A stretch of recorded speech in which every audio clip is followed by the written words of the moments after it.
Linebacker Tim Harris was a fourth-round draft pick by the Packers in 1986. He led the team in sacks with 8 as a rookie. In 1989, he put the word sack into the cardiac Packers, who won 10 games that season.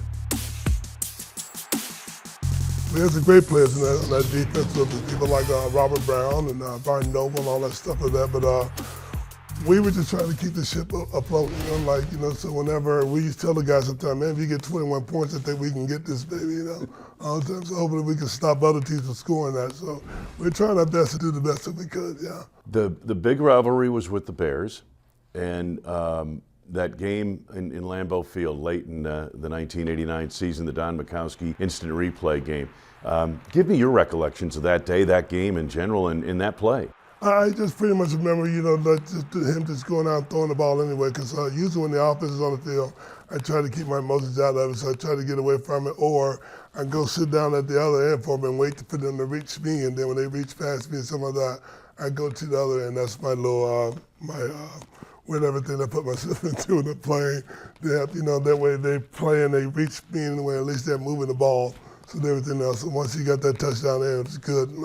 It still counts. So yeah. No matter what anybody says, it still counts. Well, it had to be a special feeling for that team because the Bears had dominated the Packers in that decade, right? I mean, that was huge. Yeah, pretty much. They got us pretty good all the years. Yeah, especially back in the 86, 87 too, when they used to run William Perry some of the times too. But after we hit his big stuff a couple of times, he stopped running them after a while. We made him fumble the ball too after a while. So, yeah. Well, talk a little bit about you. You had a unique situation after a game in '87 at Soldier Field. You got into it with some fans in the stands. What happened there? I think I recall because I'm a talker, so I like to talk, get everybody riled up and everything like that. So that was the day the Bears won the war, but we won the battle because we were beating them pretty bad on defense. But they just happened to get us in the end of the game and all that, and all the fans at the end of the game, they all left to say Harris, and they all waved. That was pretty. I was pretty proud of that. I was glad I got them, at least all of them involved in the game. You had a signature sack celebration. Yeah, shoot my 6 guns when I knock somebody's head off, What was it like? What did you do? Something like this? Yes, it was just like this right here. With my guns like that, my imaginary 6 shooters and all that. Yeah. Well, this is back in the era when the NFL was very testy about celebrations and everything. They were very testy about that, but at least you can knock the snot out of people like that. So nowadays you can't knock the snot out of anybody anymore. So. Lost amid the exploits of quarterback Don Majkowski and all-pro wide receiver Sterling Sharpe, Harris's team record 19.5 sacks in 1989 remain the single-season standard in Green Bay. He led the team, matter of fact, in sacks in each of his 5 seasons in Green Bay.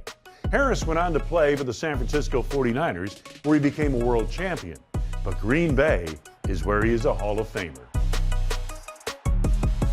I love my time playing here. That's from the best 5 years of my life playing football because the Green Bay Packers taught me how to play football and let me play with all the intensity that I wanted to, and just let me go out and do my thing. And I love that about being here when I play football like that because I was able to express myself and just play as rough as I wanted to be. Especially under Forrest Gregg.